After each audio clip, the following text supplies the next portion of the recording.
Section 4. You will hear a university lecture on the history of the 19th century ice trade.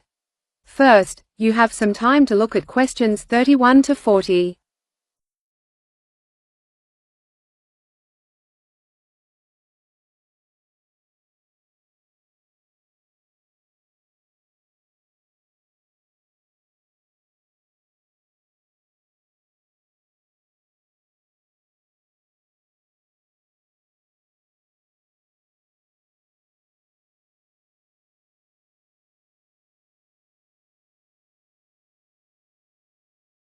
Now listen carefully and answer questions 31 to 40. Good morning. Today we are going to look at an industry that seems almost unimaginable to us today, yet it revolutionized global diets and economies in the 19th century. I am talking about the natural ice trade. The story begins in the early 1800s with a businessman from Boston named Frederick Tudor. Tudor recognized that the frozen lakes of New England were an untapped resource, and he theorized that he could make a fortune by harvesting this ice and shipping it to tropical climates. In 1806, he purchased a ship and sent his first cargo of ice to the Caribbean island of Martinique. However, this initial venture was a spectacular financial failure. While he expected some melting upon arrival, he had not anticipated the extreme heat of the ship's hold. Consequently, the vast majority of his frozen cargo had turned to water during the journey across the ocean. This disaster taught Tudor a valuable lesson. He initially blamed the speed of his ships, but soon realized that to make this business viable, he didn't need faster vessels. Rather, he urgently required significantly better insulation to protect the ice from the ambient heat. This realization sparked a period of rapid technological innovation. Tudor experimented with various packing materials.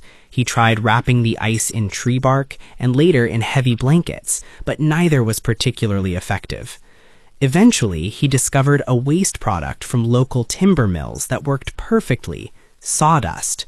By packing the ice tightly with this timber byproduct, he could prevent it from melting for months at a time. Furthermore, harvesting the ice by hand with traditional axes was incredibly slow and resulted in irregular chunks that were difficult to stack. To solve this, Tudor's business partner invented a specialized horse-drawn ice plow. This device scored the frozen surface of the lake, allowing workers to easily break the ice apart into perfectly uniform blocks, which could be packed tightly into a ship's hull with no wasted space. Upon arrival at their destination, the ice still needed to be stored. Tudor designed specialized above-ground ice houses. Instead of digging underground cellars, which were prone to dampness, he built structures with a unique double-wall design. He experimented with filling the gap between the walls with charcoal, but found it too expensive. Instead, he relied on tightly packed straw in the wall cavities, which trapped the cold air inside and kept the tropical heat out. With these innovations, the ice trade expanded globally. By the 1830s, Tudor was shipping ice as far away as India, a perilous maritime voyage that could take up to 4 months. The arrival of ice in these incredibly hot climates was hailed as a miracle. While wealthy citizens bought it for cold drinks, its most crucial application was medical. In hospitals across India and the Caribbean, doctors relied heavily on the ice to treat fever in patients suffering from tropical diseases like malaria. The availability of ice soon began to fundamentally alter global diets. Before this, food could only be preserved by salting or smoking. Now, perishable goods could be kept fresh. While it was used to transport dairy and eventually meat, its most immediate impact in coastal regions was allowing inland populations to consume fresh fish, which previously would have rotted before reaching them. The success of the maritime ice trade inevitably influenced land transport. Engineers realized that if a wooden ship could hold ice for months, a train could do the same.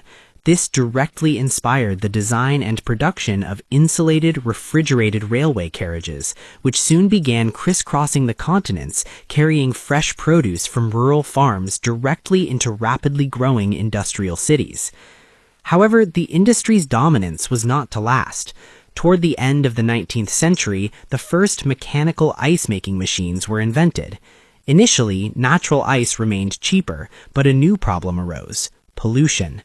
As the Industrial Revolution progressed, the lakes and rivers of New England became heavily contaminated with factory runoff.